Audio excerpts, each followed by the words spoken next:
First off, I want to thank you all for the amazing support you've shown to the podcast. How many times you have started hours-long podcasts and never able to finish, and when you went back, you find it difficult to connect with podcasts. To avoid that, please subscribe to most advanced, featured, and accurate quick podcast summaries on Apple Podcasts, Spotify, and YouTube. It will save you from spending 15 to 20 hours per week catching up. It's a great way to stay informed while saving time for less than the price of candy in most places. Here's a rundown on Mike Benz takes us down the USAID rabbit hole. It's Worse Than You Think, featuring Make Benz by Tucker Carlson. Tucker Carlson recently spoke with Mike Benz about the nexus between public and private sector NGOs, nonprofits, U.S. government agencies, and their impact on censorship, regime change, and other sinister unconstitutional outcomes. Benz has been a key figure in exposing this complex, and the recent release of USAID files has confirmed his claims. When asked how it feels to have his warnings vindicated, Benz described it as a somber moment, reflecting on the weight of history and the task at hand. He believes that the halo of the angel of death had to be broken to implement reforms and make the U.S. foreign policy influence arm righteous and virtuous again. Benz explained that the global impact of fundamental changes to U.S. foreign policy is happening now, and many people are discovering the extent of U.S. media organizations funded by USAID. Benz's journey of discovery followed with the domestic story of internet censorship, but he soon found that it was connected to energy geopolitics, military contractors, and humanitarian aid organizations like USAID. Benz emphasized that the task is to conduct open-heart surgery on the vital organs of the American empire, and he agrees with the decisions made on policy so far. However, he wants to ensure that the patient doesn't die on the table and that the reforms are done correctly. He believes that the blob, the foreign policy establishment, has had to answer to the people who fund it for the first time in American history. Tucker Carlson noted that Americans don't understand the degree to which the foreign policy establishment uses other countries, particularly the Five Eyes, against them. Benz agreed, citing the example of a British reporter acting on behalf of an intel service against the USPS. Benz also mentioned that Americans may lose faith in their country when they learn about the corruption of the system. He noted that the agency's name has been changed to make it seem like an aid organization, but it's not. Benz also mentioned that the discovery of USAID's corruption is a 5-stage process of depression, and he's seen hundreds of people going through it on social media. He believes that faith has been shaken, but there are layers to this that will truly shock people when they begin to understand it.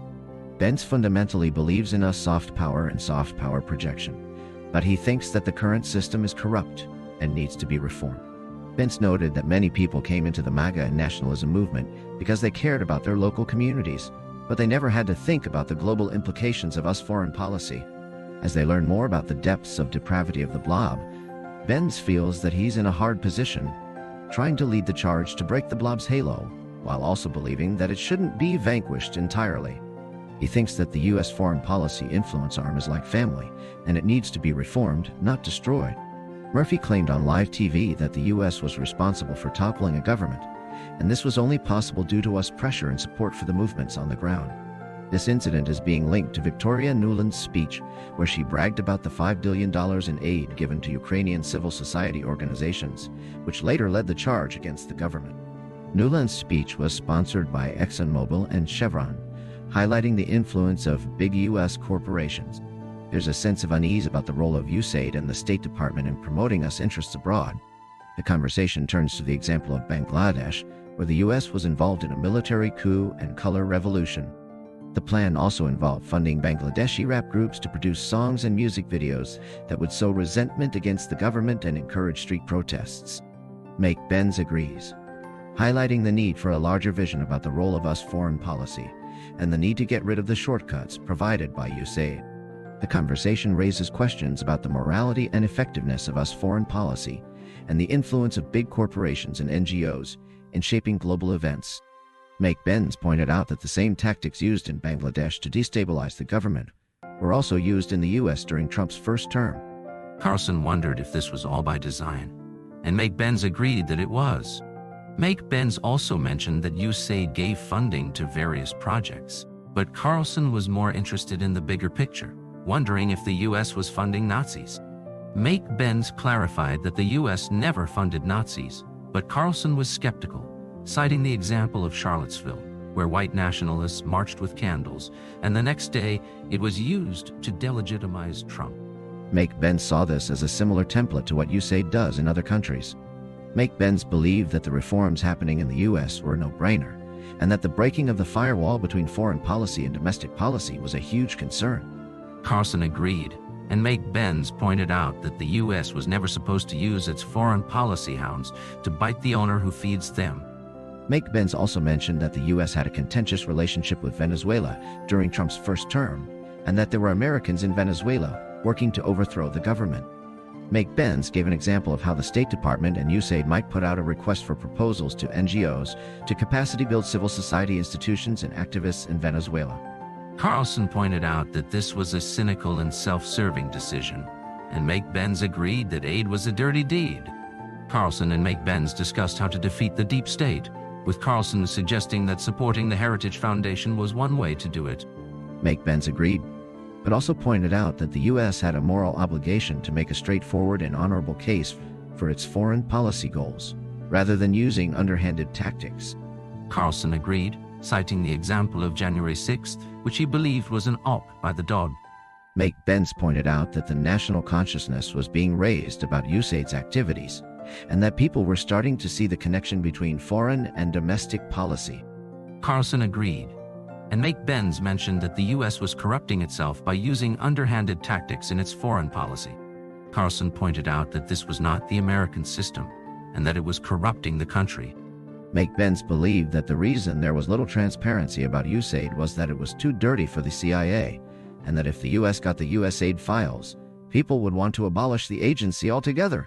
Carlson summarized Make Benz's point, saying that the things USAID was funding were not just silly liberal projects but hard-edged instruments of policy.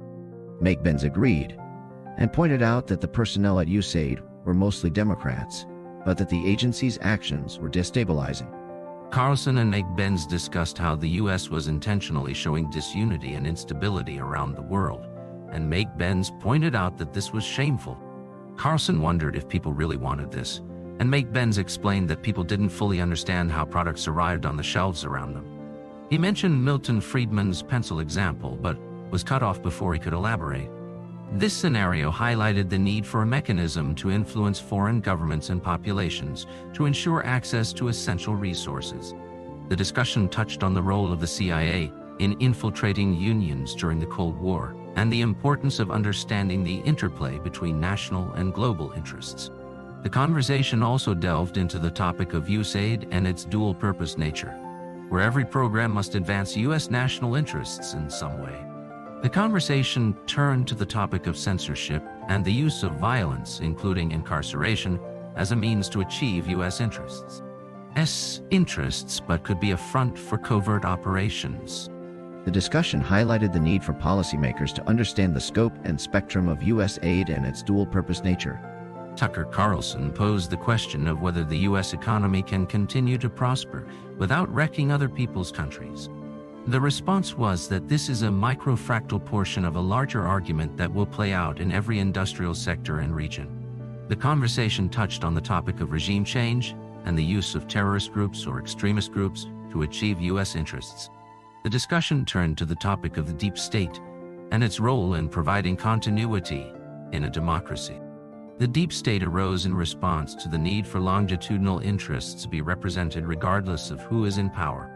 However, the deep state must also be responsive to the population to avoid tyranny.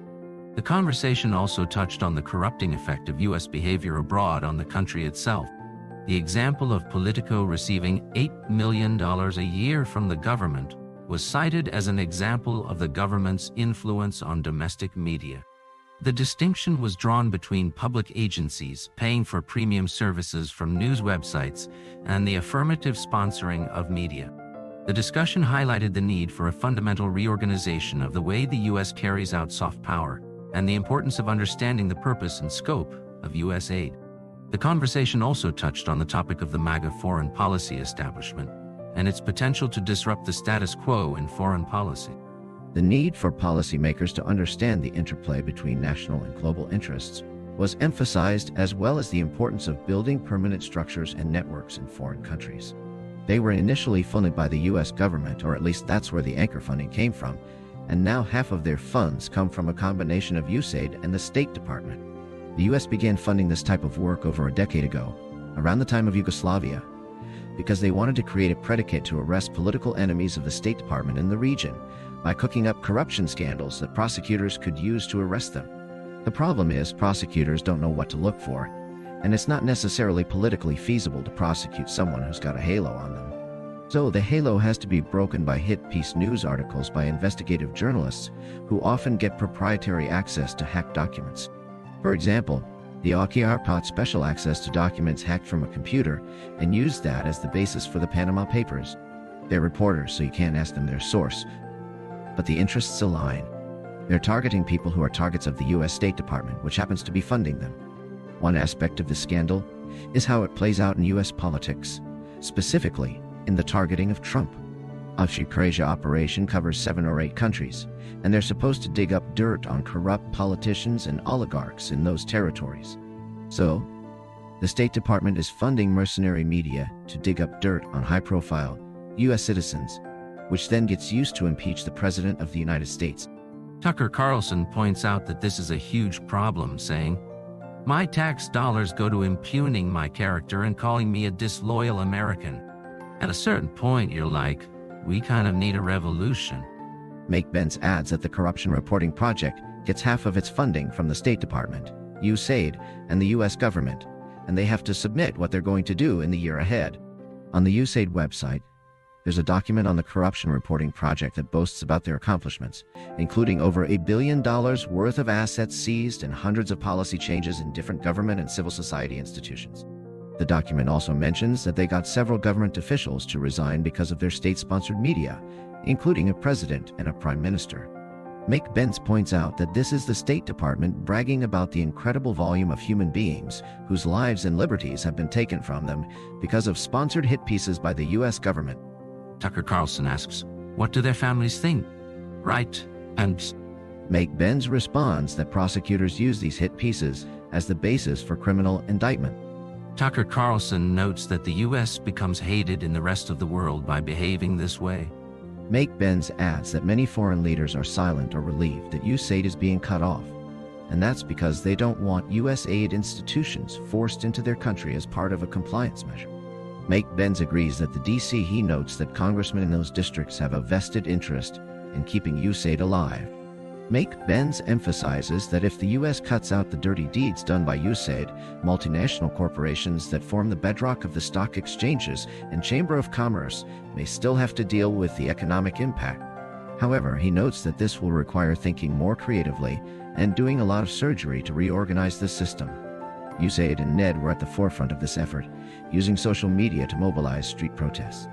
The Obama State Department's goal was to create a new internet social media superpower to topple governments, and they sought to replicate this success in Cuba by creating a Twitter knockoff called Zunzunia.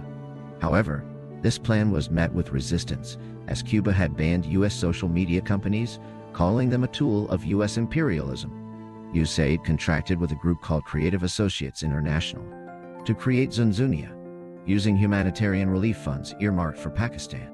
The plan was to recruit 100,000 Cubans onto the platform, using algorithms and vibes favoring sports, music, and hurricane updates to lure them in. Once they had a critical mass of users, they would switch the algorithms to selectively target news distribution and messages to users based on their political proclivities, with the goal of getting them to take to the streets in violent street protests and overthrow their government. This plan was similar to the one used in the Arab Spring, but it was not a clean win for the United States. The aftermath of the Arab Spring was marked by chaos and instability, and it's unclear whether the US government's efforts were successful. In fact, many of the countries involved in the Arab Spring are now more unstable than they were before. The US government's use of social media to influence foreign governments is not limited to the Arab Spring. USAID has been involved in similar efforts in other countries, including Cuba. However, these efforts are often shrouded in secrecy, and it's difficult to know the full extent of the US government's involvement. One thing that is clear is that USAID has a significant amount of power and influence, with a budget of $44 billion. This is 3 times larger than the budget of the CIA. and it allows USAID to operate with a great deal of autonomy. However, this autonomy also makes it difficult to hold USAID accountable for its actions. In fact, USAID has been involved in some shady dealings, including funding groups that have been linked to terrorism.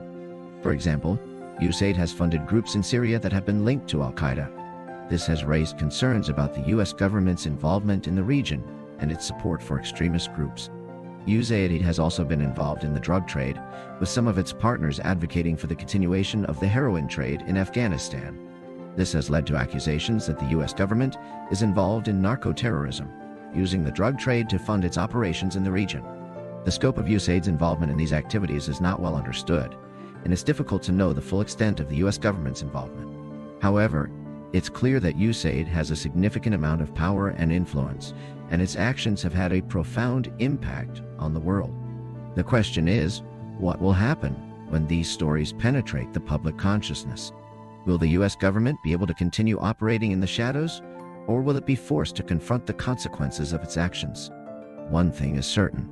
The U.S. government's use of social media to influence foreign governments is a complex and multifaceted issue, and it will require a great deal of scrutiny and oversight to ensure that it is used responsibly. The U.S. government's involvement in these activities raises questions about the legitimacy of the government and its actions. If the people of a country don't think their government is doing things they approve of, it can't last very long. The government's use of social media to influence foreign governments is a dogfight to the bone, and it will require a moral buffer against the temptation to be evil again. The fight over USAID's budget is a constant one, with the State Department and USAID fighting for funding. However, the main issue is not just the funding, but the remnant of internationalist Republicans in Congress who can form a critical majority bloc with Democrats to get their way on this issue.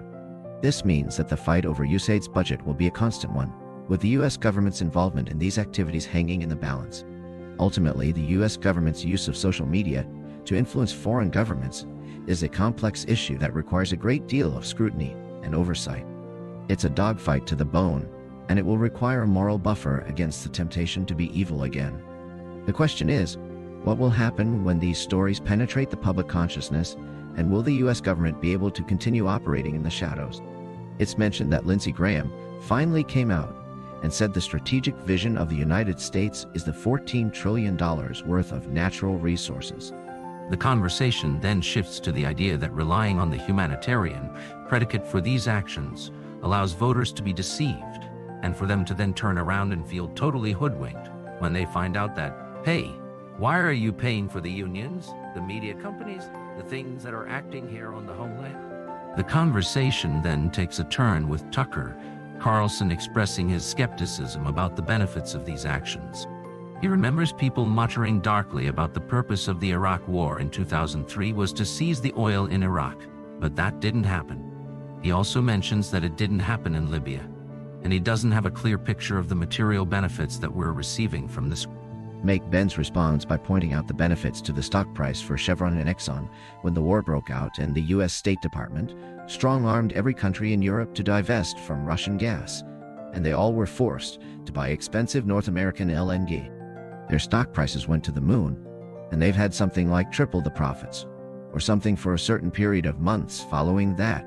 Tucker Carlson then expresses his concerns about the logic of trickle-down economics, which assumes that what's good for ExxonMobil is good for the American citizens. He argues that this is not a holistic view of it, and that it assumes that the interests of big publicly traded companies are identical to those of the United States, which is not true. He also mentions that weak neighbors make a strong America, but destroying the economy of Western Europe is actually not in our long-term interest at all.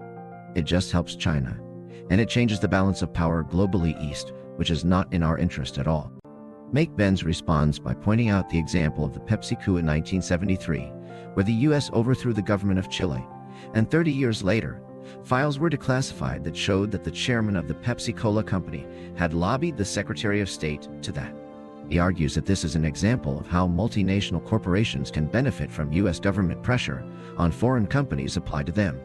Tucker Carlson then mentions that American business interests have a very obvious recent history of trading short-term profits for long-term strength. and that selling all your industries to China at 40 cents on a dollar clearly makes a small number of people rich. But it's not a long-term plan for prosperity, actually. Make Benz responds by pointing out that this is a miracle that this is happening, because it's forcing us to confront all the related issues as we put together a more cohesive vision for U.S. soft power.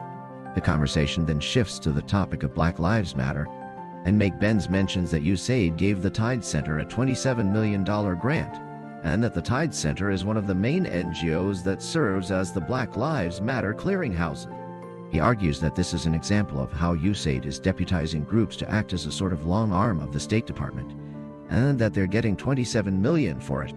Tucker Carlson then expresses his concerns about the effect of our foreign policy on our domestic life, and he mentions that he can't escape the suspicion that our politics are really volatile, and that we're way less free than we were in part, because of methods of control refined overseas. Make Benz responds by pointing out that there's a million direct examples of this, and that Black Lives Matter is one of them. He mentions that the Tide Center is one of the main NGOs that serves as the Black Lives Matter clearinghouses, and that USAID gave them a $27 million grant. The conversation then takes a turn with Make Benz mentioning the example of NewsGuard, a for-profit private sector censorship mercenary firm that got a $750,000 Pentagon contract to help the Pentagon trace the information for fingerprints of Russian mis- and disinformation. He argues that this is an example of how USAID is making institutions more powerful, and that they're buffering their revenues and padding their profit margin. Tucker Carlson then expresses his concerns about the fact that NewsGuard targets U.S. citizens, and that they have the former head of NATO on their board. Make Benz responds by pointing out that this is an example of how USAID is at the heart of all of this, and that they're working with all three of the State Department, the CIA, and the Pentagon. He argues that when you see a USAID program, you never know which of those three ops is being run, but you know for certain it's one of those three. The conversation then takes a turn with Make Benz mentioning the example of the Special Forces Vision Statement Prospectus, which presents a way to synchronize the psychological operations and civil military affairs work that the Special Forces does with the different foreign policy agencies. He argues that this is an example of how the Special Forces are being used to induce race riots in order to get the African workers to go on strike and boycott, and take to the streets and protest against the Chinese business interests. He mentions that this would also devastate the country economically, and that it would effectively bring the country to a standstill. This could lead to the U.S. ambassador stepping in and offering to cancel the port construction, thereby stabilizing the economic state. However, what's really interesting is the perspective of Special Forces, who allegedly plan to inflame racial tensions between Africans and Chinese in the area. They even went so far as to suggest that USAID would provide job fairs to subsidize African protesters, allowing them to participate in street protests without worrying about losing their job. Tucker Carlson expresses his shock at the idea of treating us citizens like foreign enemies or adversaries. But Make Benz points out that this is exactly what's happening. When populism is defined as a threat to democracy, it becomes easier to categorize the sitting president as an attack on democracy. This, in turn, allows for the creation of democracy promotion programs that can be used to undermine public faith and confidence in democratic institutions. Make Benz points out that Jankowicz became a registered agent of the United Kingdom for her work with the Center for Information Resilience, which is a recipient of USAID money. This raises questions about the caliber of people administering these programs and the potential for conflicts of interest. Make Benz goes on to explain that USAID plays a military role in supporting and assisting foreign policy, but this can sometimes be used to undermine democracy. He points out that USAID has a formal censorship program which is currently under scandal, and that the organization takes taxpayer money to create lobbyists for more USAID funding. This creates a conflict of interest between personal gain and the national interest. The conversation then turns to the role of USAID in funding rent-a riots and destabilization efforts around the world. Make Benz points out that USAID has been involved in numerous documented cases of rent-a riots, from the Arab Spring to Georgia and Belarus. He also mentions that USAID has funded the Tide Center, which has a Black Lives Matter adjacency, and is the fiscal sponsor of a group called Fair and Just Prosecution. Fair and Just Prosecutions is a group that manages Soros-backed prosecutors and secures pledges from them to not enforce certain laws or prosecute certain political targets. Benz points out that this is a clear example of USAID funding being used to undermine democracy and create a conflict of interest. Tucker Carlson asks Benz if he thinks it's possible to stop the poison of destabilization efforts from spreading from abroad to the U.S. Benz suggests that one way to do this would be to revive the Smith Act, which would prevent any effort to destabilize or change society from being brought into the US. He also suggests that grantees who violate this act could be liable for treble damages, which would create a strong deterrent against such activities. He mentions the example of the Ukrainian government assassinating people and selling weapons to drug cartels in Mexico, and how these actions can ultimately harm the U.S. He suggests that we need to take a closer look at our foreign policy and ensure that we're not creating more problems than we're solving. There's no penalty for misusing funds, and the only consequence is a potential political scandal. This raises questions about the lack of oversight and the possibility of restitution damages. One possible solution is to create a private cause of action against the State Department, or USAID, allowing individuals to sue for failing to oversee NGOs receiving grant money. This could be achieved through legislation. The conversation then shifts to the vindication of a journalist reporting on this issue. Tucker Carlson praises the journalist's efforts, saying it's a huge vindication and that anyone who called them a nutcase should apologize. They appreciate the weight of the moment and the delicate nature of the situation. The conversation also touches on the idea of America first and protecting U.S. interests abroad.